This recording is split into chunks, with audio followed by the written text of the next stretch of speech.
Fait que d'une certaine manière, même Klaus Schwab, sans le savoir, il a peut-être pas tort dans le sens qu'il va y avoir une révolution, une quatrième révolution industrielle, mais elle va être d'un ordre que même lui n'est pas capable d'imaginer. Puis, euh, eux autres, ils vont se faire manger parce que ce dont ils attendent l'avènement, ça va être leur perte. Ça va être Ils leur sont, sacrifice. ben oui, c'est sûr que ça va les mener à leur perte parce que dans le fond, peut-être qu'il va y en avoir un gouvernement mondial, mais ça sera pas celui-là qu'eux autres ils veulent.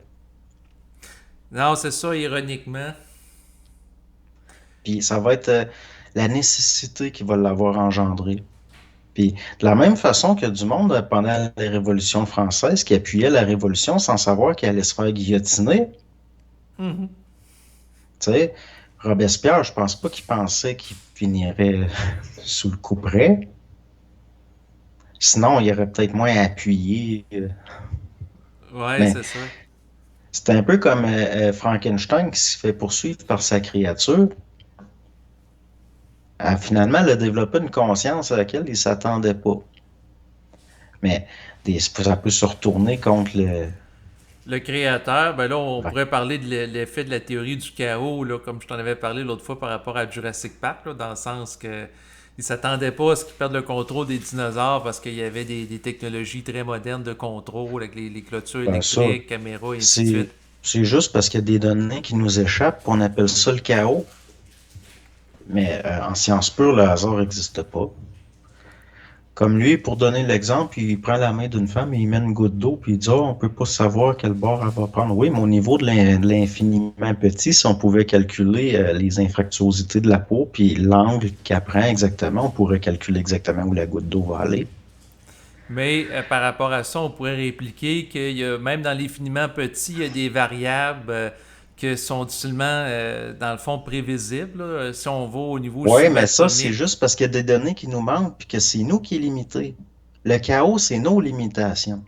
Ben moi, je dirais que c'est les limitations de l'intellect, mais moi, je pars du principe que l'intellect n'est pas habilité à appréhender la totalité du réel, puis il y aura toujours Oui, mais des... ça fait pas du chaos quelque chose qui existe. Tes limitations, c'est pas une entité qui est du chaos pour vrai, là. C'est quoi le chaos? Tu sais, chaos, là, au sens, là, le Mhm. terme grec. Le chaos, c'est la substance qui sert à engendrer le monde. C'est pour ça qu'on dit le monde est tiré du chaos. C'est une substance originelle qui sert de matériau. C'est ça la vraie définition. Mais on en a fait de quoi de. Ben, dans le sens que c'est une absence d'ordre ou de loi. Ouais. Mais on en a fait quelque chose qui est synonyme de désordre. Alors qu'en réalité, ce que tu me dis, c'est que ça reviendrait comme au concept, si on pourrait dire, de champ quantique ou de plan éthérique. Ben, parce que le désordre, t'as des lois de structuration, t'as des lois de cristallisation, puis t'as des lois de substance puis d'essence. Mhm. Mais l'idée de désordre, comme on le conçoit intellectuellement, c'est juste engendré par l'intellect humain qui polarise puis qui est dans l'illusion qu'il y a du désordre. Puis il n'est pas capable de percevoir un ordre qu'il ignore. C'est ça. Ben, c'est lui qui est imparfait, dans le sens que il est en devenir. Parce que là, on parle de la perfection au sens de parfaire. On est dans le temps puis dans l'espace, donc il y a des processus. Mhm. On peut pas être rendu, je veux dire, dans l'espace-temps, ça apparaît pas d'une shot, il y a des processus. Bon, ben, il reste que tout est parfaitement ordonné. Mais je voulais te relancer par rapport à ça. D'ailleurs, sur ma chaîne YouTube, j'ai fait récemment une capsule audio où je parle en solo de la théorie du chaos. Et en lien avec ça, il y avait un météorologue qui disait que il était impossible de prévoir à 100% la météo qu'elle allait faire là, dans les prochains jours parce qu'il y aura toujours des variables imprévisibles qui vont nous échapper. Oui, parce que nous autres, on est dans l'incapacité de prévoir parfaitement. Ça veut pas dire que c'est que prévoir parfaitement, c'est impossible d'une façon absolue. Un météorologue qui aurait accès à des données et à des connaissances qui font que nous autres, on n'a pas accès et qu'on n'est pas capable. Est-ce que c'est dans l'absolu totalement impossible? Il y a des choses qui nous échappent, il y a des données qu'on n'a pas. C'est pour ça qu'on est dans l'incapacité de prévoir parfaitement. Mhm. Mais si on les avait, on pourrait tout prévoir parfaitement parce que en science pure, le hasard, ça n'existe pas. Ça n'existe pas. Ça irait contre les lois. De- tout est régi par des lois, toutes. Mais moi, je ne vois pas dans un sens d'un déterminisme absolu parce que je suis de l'avis qu'il y a des variables qui transcendent la dimension physique qui ont une incidence sur celui-ci. Et si on cherche à comprendre la réalité seulement en s'appuyant sur des observations physiques, on n'y arrivera jamais. Oui, je le sais, mais justement, ça veut dire que ces variables-là qui échappent à l'intellect, il reste que sont là pareil. Oui. Bon, il y a pas d'effet sans cause. Fait que dans le fond, on sort du chaos puis de nos incapacités pour meubler le vide. Mais ce qui est important, c'est de savoir qu'il n'y en a pas de vide. Oui, dans un sens absolu, mais en même temps, tu sais, de dire que tout le temps une cause, ça dépend parce qu'il y en a qui vont avoir, par exemple, une conception de l'univers comme étant causal. Ouais, mais l'affaire, c'est parce qu'il y a des plans. Mhm. Il y a différents plans. Tu peux avoir une cause dans un plan qui vient d'un autre plan. Mais c'est comme, dans le fond, de dire, bon, par exemple, si on dit que le plan physique est la résultante du plan éthérique qui le précéderait, mais on va poser la question, mais qu'est-ce qu'il y avait avant le plan éthérique? Ouais, mais là, à un moment donné, c'est parce qu'on va finir par sortir du temps et de l'espace. Donc, la conceptualisation au niveau de notre intellect, on peut plus, là. On va être Il y a- plafonné, on va être saturé. on entre dans l'indicible. Mais Mhm. ça veut pas dire que c'est pas réel. C'est juste que le réel, ça englobe au-delà de ce qu'on peut concevoir. C'est pour ça que l'intellect humain, puis les conceptualisations intellectuelles, c'est limité. Puis si on reste là-dedans, ben là, c'est sûr qu'après, on a besoin de... On va tomber, dans le fond, ça devient de la philosophie. Puis c'est pas important. Dans le fond, l'intellect peut pas se connaître parfaitement lui-même. Mhm. Parce que ça serait subjectif. Mais dans le fond, il reste que... C'est juste que, bon, on a des lacunes au niveau de l'intelligence humaine. Mais ça ne veut pas dire qu'il n'y a rien en dehors de ce qui est concevable par une intelligence humaine. Ben là, on entre dans l'indicible, mais c'est pas parce que quelque chose est indicible qu'il n'est pas réel. Non, exactement. C'est un petit peu comme, par exemple, les ondes qui sont générées par un téléphone cellulaire. C'est pas parce qu'on les voit pas avec nos yeux qu'elles n'existent pas puis elles sont pas effectives pour véhiculer de l'information à distance.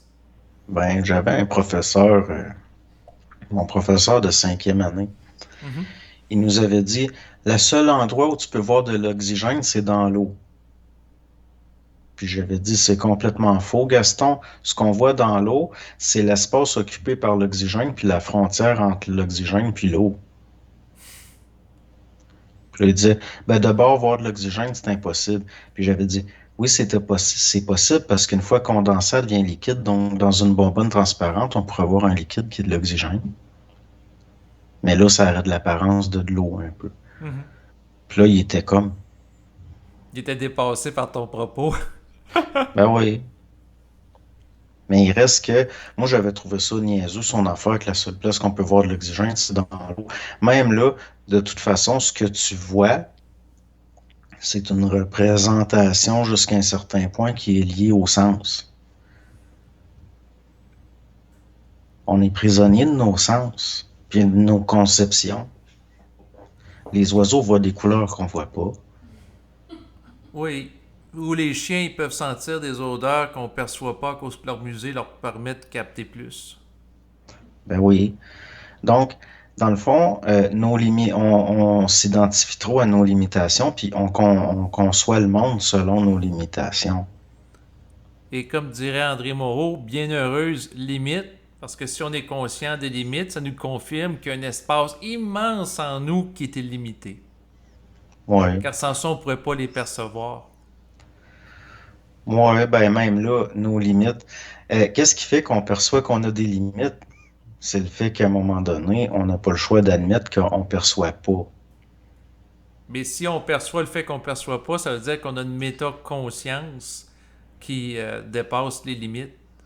Ouais, mais être conscient de ses limites, c'est pas une perception. Je sais pas si tu vois ce que je veux dire.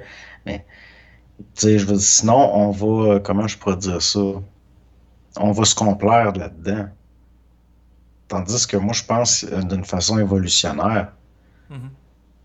C'est-à-dire que c'est pas parce que je me rends compte que je suis limité que je vais le rester. Parce que même, comme il y en a un dernièrement, une vidéo, je regardais ça, puis lui, il parlait la perception extrasensorielle, par exemple, la capacité d'être perçu par quelqu'un d'autre, Mhm. comme quand quelqu'un te regarde.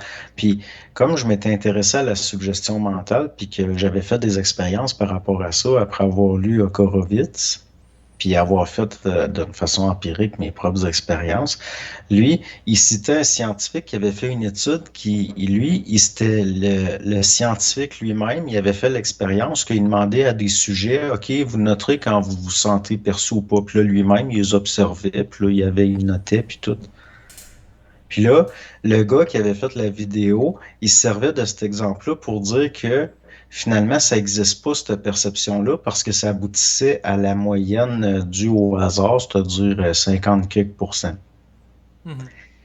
Mais oui, mais le scientifique qui s'est pris lui-même pour l'expérience, c'est pas quelqu'un qui a cultivé son propre magnétisme, ses propres capacités pendant des années. Donc, ça compte pas, là. Donc, il n'y a pas le potentiel optimal par rapport à ça. Ben non.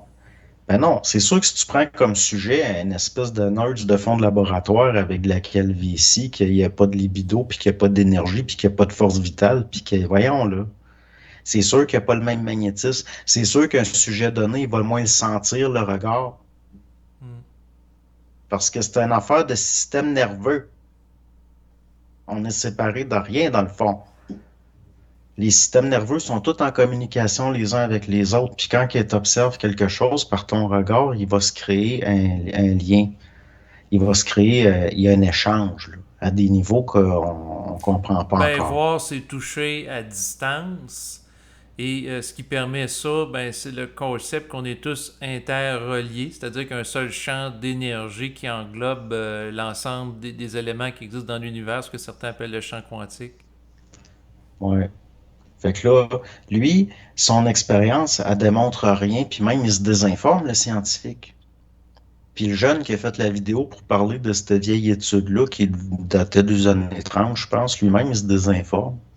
Parce que il est préconçu dans son idée des phénomènes. Ben justement, il n'est pas allé dans l'occulte des phénomènes. Mhm.